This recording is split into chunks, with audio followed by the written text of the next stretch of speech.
রাধে রাধে। তোমরা সবাই কেমন আছো? আশা করছি ভালো আছো। তো দেখো এখন সকাল সকাল চলে এসেছি হচ্ছে বৃন্দাবনের যে সাইড সিনগুলো আছে, যেগুলো বাকি ছিল সেগুলো আর কি ঘুরতে আর কি চলে এসেছি। তো প্রথমেই আমরা এসেছি চারধাম বলে একটা মন্দির আছে, সেখানে আমরা ঘুরতে চলে এসেছি। তো এটা হচ্ছে বৃন্দাবন থেকে অনেকটাই দূরে আছে। তো আমরা একটা টোটো করে চলে এসেছি এখানে। তবে টোটোটা আমরা বুক করিনি, কেন কি চারধাম মন্দিরটা অনেকটাই দূরে আছে, ইভেন অনেকটাই বড় ছিল। তো এই কারণে আর কি আমরা কতটা সময় লাগবে বুঝতে পারিনি, তাই এই জন্য আমরা কোনো টোটো বুক করিনি। তো দেখো মন্দিরটা কি সুন্দর। প্রথমে একটা বৈষ্ণবদেবী বিশাল বড় মূর্তি আছে, তো মন্দিরটা খুবই সুন্দর। তো চলো, তো আমার সাথে সাথে তোমাদেরকেও ঘুরে একটু দেখাই। আর এখানে আমি ঘন্টাটা নাগাল পাচ্ছিলাম না, তাই ঝাঁপিয়ে ঝাঁপিয়ে ঘন্টাটা বাজাবার চেষ্টা করছিলাম। তো চলো ভিতরেরটা দেখি, ভিতরটা ভীষণ সুন্দর যা দেখছি। তো চলো দেখি কি কি মন্দির আছে ভিতরে।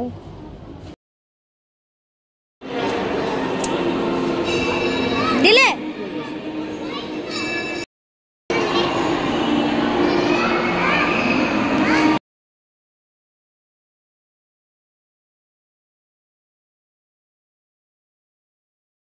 আচ্ছা, এখানে দেখো কত কুল ধরে আছে, পুরো গাছটা জুড়ে একদম পুরো কুলে ভর্তি। কুলগুলো পেকেও গেছে। কি কুল বলে এগুলোকে? নারকেল কুল বলে মনে হয়। তবে এখানে যত গার্ডের দেখলাম সব দাঁড়িয়ে আছে। কুলগুলো মানে এক দুটো যে পারবো পেড়ে নেব সেটার উপায় ছিল না, গার্ডগুলো সব দাঁড়িয়ে ছিল। কেন যে ওরা এই জায়গাটায় দাঁড়িয়েছে বুঝি না, এত তো কুল ওরা কী বা করবে। যাই হোক, তো এখন চলে এলাম দেখো নবগ্রহ ইয়েতে, সেটাই ঘুরে ঘুরে আর কি দেখছি, প্রণাম করছি আমরা।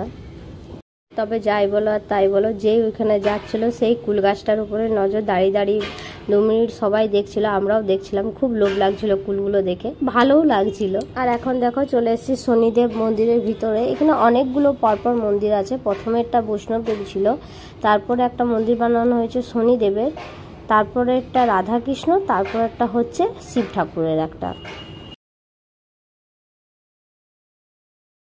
তো এইদিকে দেখো বাইরে একটা বিশাল বড় শিবের মূর্তি আছে, আর প্রথমে ঢুকতে একটা বৈষ্ণব দেবী বিশাল বড় মূর্তি ছিল, আর এইদিকে আছে শিব ঠাকুরের। রাস্তায় যে গাড়িগুলো পার হবে, তো এগুলো রাস্তার থেকে দেখা যায়, এতটাই বড় আর কি।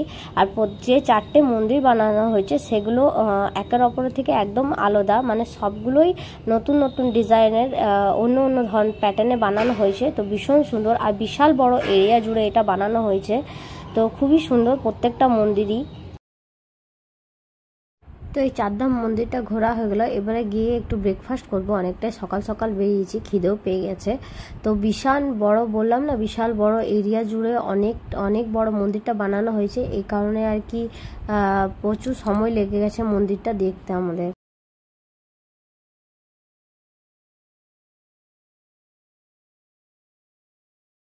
তো এখন আমরা চলে এসেছি ইসকন টেম্পলে। ব্রেকফাস্ট করে টোটো ধরে ওইখান থেকে চলে এলাম বৃন্দাবনে। আর এইটা প্রেম মন্দিরের একটু সামনেই আছে, তো এখন ওই কারণে আর কি চলো ইসকন টেম্পল ঘুরে দেখি।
আর এখানে একটা ছোট্ট মিউজিয়ামের মতন রাখা হয়েছে।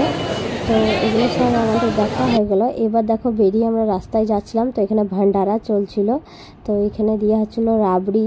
তো ওই জন্য আমরা দাঁড়িয়ে পরে রাবড়ি খেতে লাগলাম। পেটটা ভরে গেল, প্রচুর খেলাম আমরা, মানে যে যতটা খেতে পারে তোমরা দেখতেই পাচ্ছ। আর রাবড়িটা ছিল দারুণ, ওখানে রাবড়ি মানে তো বুঝতেই পারছো। তো এখন দেখো বিকেল হয়ে গেছে আর আমি রেডি হয়ে গেছি। আর এইটা আমাদের যে ইয়েটা নিয়েছিলাম আশ্রমটা, সেইটা হচ্ছে রুমটা। তো এসে পরে ব্যাগ ট্যাগ গুছাতে হবে। আজকে রাতেই আমরা আর কি দিল্লি চলে যাব। আমরা এখান থেকে টিকিট পাইনি, দিল্লি থেকে টিকিট পেয়েছি আমরা।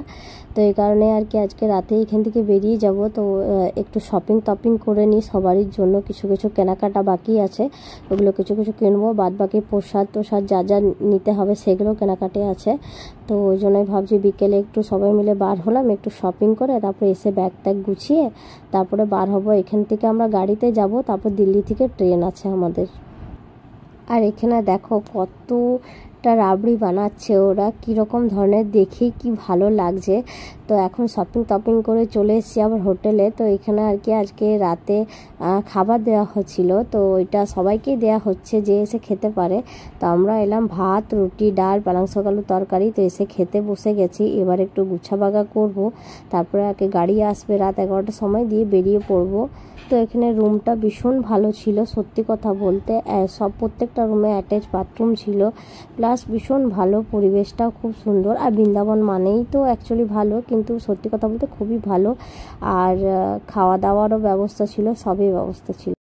তো এনাকে দেখো, ইনি হচ্ছেন মানে পরোটা বানায় একটা দোকান এনার হচ্ছে। তো ইনি আলু পরোটা, পনির পরোটা, সব ধরনের পরোটা আর কি বানায়। তো আমি যতদিন ছিলাম এনার কাছে আর কি পরোটা দই খাচ্ছিলাম, তাতে যেখানে যাই খাই। তো আজকে তো যেহেতু ওইখানে আমি ভাত খেয়েছি, তো এই কারণে কি রাতে ওনার সাথে দেখা করতে আর দই খেতে এলাম। তো এই যে ওনার বাচ্চাগুলো, তো উনি সেই ভোর মানে 6টার থেকে দোকান খুলে আর রাত্রি পুরো 2টো অবধি ওনার দোকান ছিল। পরোটা বেলেই যাচ্ছে, মানে আমাদের দেখে অবাক লাগছে, পুরো ফ্যামিলি ওদের দোকানটাতে ইনভলভ। তো দেখে আমার খুব ভালো লেগেছে, ওই কারণে আর কি ওনাকে একটু ভিডিওটা আমার নিলাম। তো আমি যতদিন আসলাম মানে ওনার কাছেই পরোটা খাচ্ছি, যত ভালো ওনার পরোটার টেস্ট তত ভালো ব্যবহার। তো আমার খুবই ভালো লেগেছে। তো দেখো এখন রাত্রিবেলা গাড়ি চলে এসেছে, তো এবার যাবো।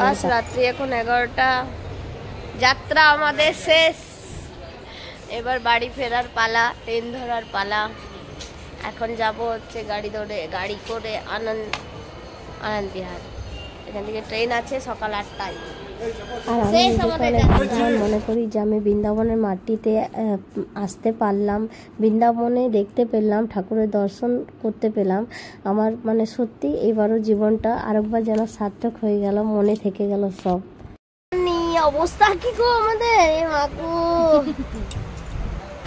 আমরা তো প্রতিদিন ভালো হাত পা লড়াই নাই, হোটেলে অর্ডার দিচ্ছিলাম আর খাচ্ছিলাম।